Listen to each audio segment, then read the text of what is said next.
Well, alam naman natin talagang pinakikinggan ang ating Vice President, lalo't andito tayo sa Cebu, sa Mindanao. Malaking bagay talaga ito, malaking tulong. Pero hindi naman yun ang inisip ko. Talagang natutuwa lang ako kasi hindi nagmamaliw ang aming pagiging kaibigan.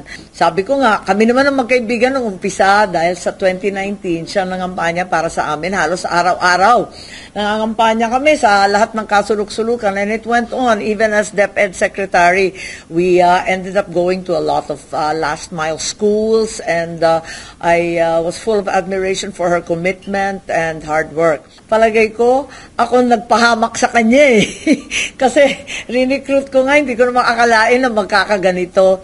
And kahit ano pa ang nangyari, hindi naman siya nagbabago, nanatili pa rin siyang kaibigan ko. At kilala naman niya ako, kilala ko rin siya, kilala namin ang isa't isa, hindi ko siya bibiguin, hindi rin niya ako kailanman binibigo. Nagpapasalamat ako lagi.